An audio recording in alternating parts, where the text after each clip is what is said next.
Hi, stamping friends. It's Sherry Parker coming to you live on Wednesday, February 4th from Mason, Ohio. And I appreciate you joining me tonight, whether it's live or on replay. And if you don't catch it on Facebook, I always upload my videos to my YouTube channel as well. So you can see them there. And tonight is going to really be kind of a part 2 from last week. We did some watercoloring, if you remember. So tonight I thought I would take it even a step further and show you a couple other techniques that you can incorporate into your crafting projects. So I'm going to flip my camera over and show you what we're going to make tonight. All right, so tonight I'm going to be using more products from our mini catalog, and you've seen us before, I'm pretty sure, if you've ever watched me live, but we'll be using the Nature Walk Suite, and we'll be using a stamp and a die cut from the Nature Symphony bundle. So that's what's on our docket tonight. We will also be using the banner stained with, it's a bundle with this really cool banner punch. And here's a closer up look of the stamp set and dies. Though specifically the die we'll be using is this leaf one right here. And then one other mention is we use the fluid watercolor paper. It's 100% cotton. This is what Stampin' Up! Sells in our catalog. These sheets are 5x7, and what I like to do is cut them in half, and then I can get 2 cards out of 1 sheet. It's really high quality watercolor paper, and I think you'll really like the results. Hi, Felicia. And the last product I'm going to show you is our water painters. The set of 3 comes in their different size brushes, and you can fill the base with water. Last week I just used good old-fashioned paint brushes because I have a bunch from when I used to do a lot of watercolor painting, but I wanted to show you that you don't necessarily have to invest in a lot of watercolor supplies because Stampin' Up! Does carry these water painters, so we'll be using those tonight.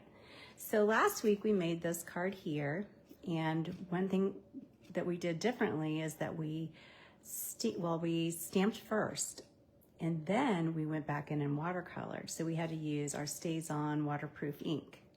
Well, tonight we are doing something a little bit different. We're going to be doing a wash background and then 2 different ways to bring your focal point to life. Hi, Ruth. One is embossing and one is die cutting. And I think you'll agree that the result is very pretty, it's vibrant, and a little bit artsy, which I like. Oh, and before I forget it, last week I also made this card. I didn't make it on my Facebook Live, but I posted it. And it's using pretty much the same type of technique here where I stamped and then I watercolored. So I really like how that one turned out, and it's very simple. Okay, to get started, we're gonna make this card first. And remember that anyone who comments on or shares my videos each week, your name is automatically entered to win the projects that I make each week. So at the end of this demonstration, I will draw for last week's card. To start with this card, the supplies you'll need is a half of that watercolor paper sheet. So this measures 3.5 by 4 3/4. And then I've got a piece of black, and my card base is lemon lime twist, which is just 8.5 by 11 folded in half. Okay, so to create this pretty background, the first thing you want to do is just to really wet the back of your paper. And to use these water painters, you can see, you fill it with water, of course, and then it says push. So when you push, it'll kind of help the water come out. So hopefully you can see that. Get some, oh, squeezed a little too hard, but anyway, you see the idea. The whole goal is to get it nice and saturated. So I'm just really wetting this paper nicely. And I've got a piece of gray cardstock behind it just so you can see the contrast there. Hi, Ronnie. Thank you. All right, so now the fun part, and I'm going to use one of the other size brushes, and I'm just going to grab some ink refills. So what I've done in the wells of these ink pads, if you can see them, is I've squirted a little bit of the ink refill into the lid. So I like to work light to dark. That's usually kind of a general rule with watercolor. So I'm gonna start with yellow, and I'm just going to put some yellow ink refill right there on my paper, okay? And remember, if you're going light to dark, you can always add. I'm gonna grab some of my lemon lime twist, add some green. I got some little piece of something that's catching on there. But there's not really a wrong or right way to do this, and you can go as dark or as light as you want. I'm gonna kind of wipe this off. I'm gonna get the Pretty Peacock, which is a nice teal, and give it a little bit of drama in here.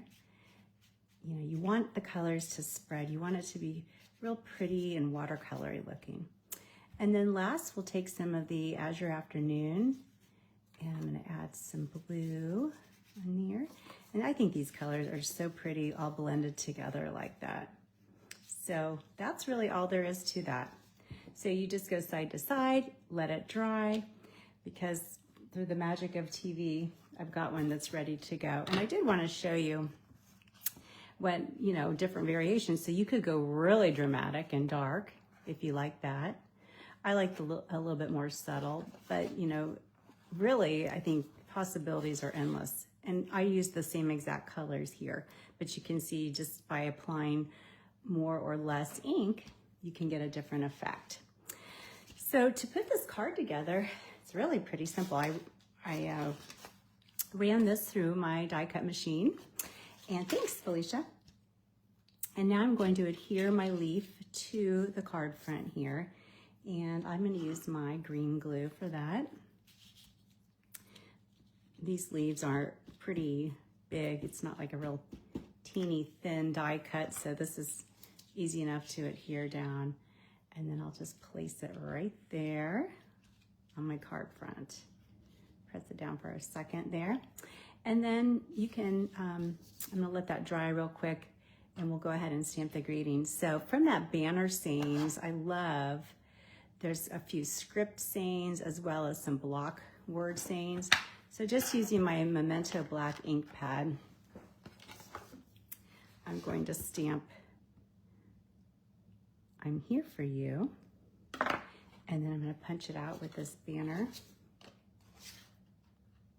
punch. Love this. I think it's my new favorite because I think right now I really like small, skinny greetings. I love how that looks. And then I'm going to pop it up with a dimensional, maybe two, one on each side. And then really the last embellishment for this card will be, I think these hexagon, green and blue hexagons are perfect for this. The colors are just, they match it perfectly. So I'm gonna go ahead and put some of these on here. And these are available still online. If you go to sherrythomas.stampinup.net, that's my website. You can find a lot of these things there. And so really, last but not least, we'll just put our card together. So I will adhere to a nice black quarter sheet, which will really help it pop up off the card. Just back it in black, and then you can either glue it or you could use Stampin' Dimensionals. I think I'll use Dimensionals. Pop up each corner, and your card's basically done. So really, it's a lot of fun. You could just do a whole bunch of backgrounds if you wanted, let them dry, and then decorate them. So that is our first card, but it wasn't that simple to do. Really, really fun technique, and not scary, not hard. No need to feel intimidated with watercolors. So I'm going to show you another one, and it's the same type of technique, but instead of using a die cut, we're going to emboss over top of that. And my goal on this one is I wanted it to look like a sunset or sunrise. I love sunsets so much. So that was my inspiration for this card. And I've got same size of watercolor paper, and I'm going to do the same kind of thing where I'm going to just wet this real good, because if you have dry spots, then brush strokes will show. So you want to just really saturate it nicely with water. And then we will use our one of the little brushes, and I'm going to go light to dark again. This time I'm going to use Peach Pie. So if you think of a sunset, it's a little bit like where the sun is a little bit lighter down there. And then we will grab some Flirty Flamingo and blend that with it.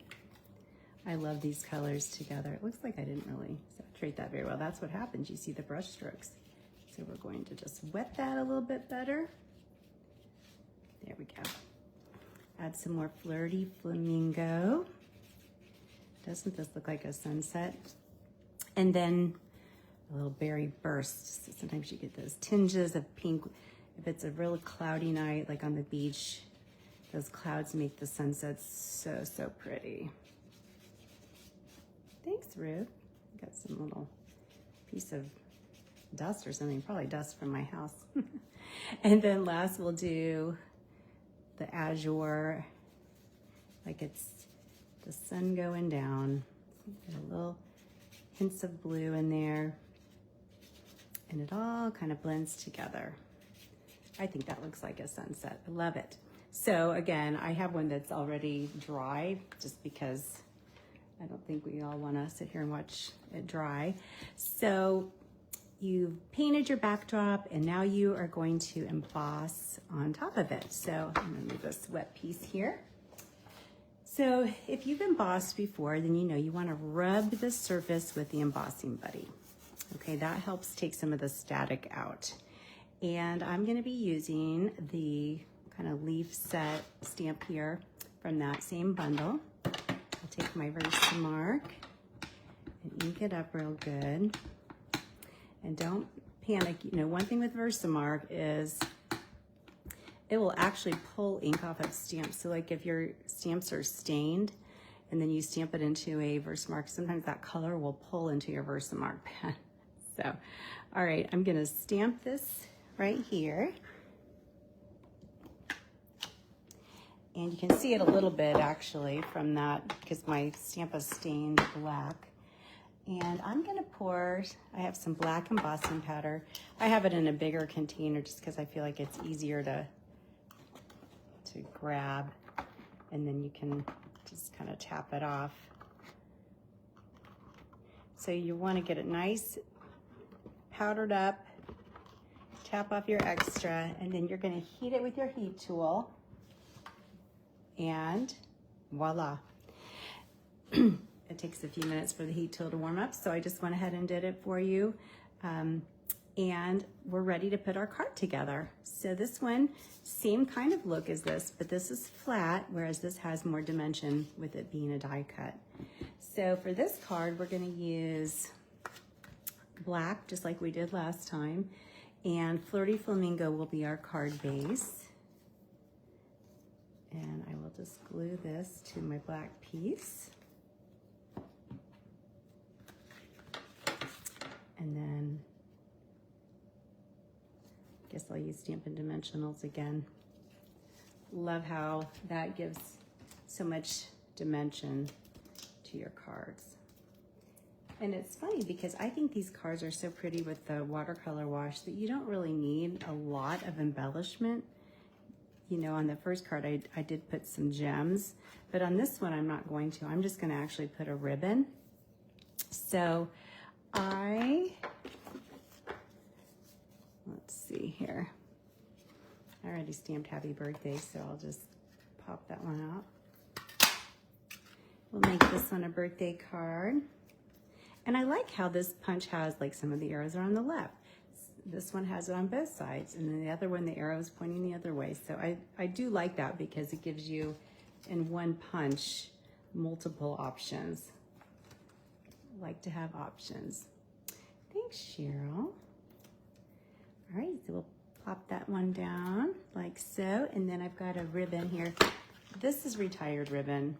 I don't like to use retired ribbon on my Facebook Lives, but right now I just don't have any current black ribbon in stock, and I really thought it needed black. So there you go. All right, so we've got our two cards using watercolor techniques, just a simple wash, that's all it is. And then you can either die cut or stamp or emboss over top. So hopefully you're liking these different watercolor techniques. It is different from what we did last week, as you can see, where we stamped first and then watercolored. All right, so that being said, I will draw for last week's card. Everyone who commented on and shared last week, your name's in here. So let's draw our winner. Oops, sorry. And that's Chris Franco. Thank you, Chris, for watching and sharing. I'll probably need to get your address information. I will message you. So, but thanks again for watching and sharing and commenting. I love it when people interact. And of course, if you have any techniques or things you'd like to see, let me know. Because I think, you know, maybe what I think is neat, you don't. Or maybe you have some ideas I've never even thought of. So anyway, thank you again. I did want to mention for next week, I'm going to do something a little different. I'm going to have a craft along, and we're going to make, this is a cute little card holder, card keeper, if you will. And so you can like gift this to somebody. So on Friday, I'm going to have all the dimensions of all the pieces, and you don't have to have, this is the lovely and beautiful designer series paper. You don't have to have this, you can pick whatever you happen to have. And I'll have all the dimensions, and just join me live and we'll make them together. And you'll make 2 cards. Of course, if you were giving this to somebody, you might make more than 2. You might make 4 or 6. But it's just to show you how easy it is to do. And I think it's such a nice gift. And you could even personalize it if you wanted. So that's something we'll be doing next Wednesday, February 11th. Hope you can join me. Same time, same place. And if you miss it, of course, you can always watch it later on Facebook or on YouTube. Thank you. Have a wonderful rest of your week. Take care. Stay warm. Bye.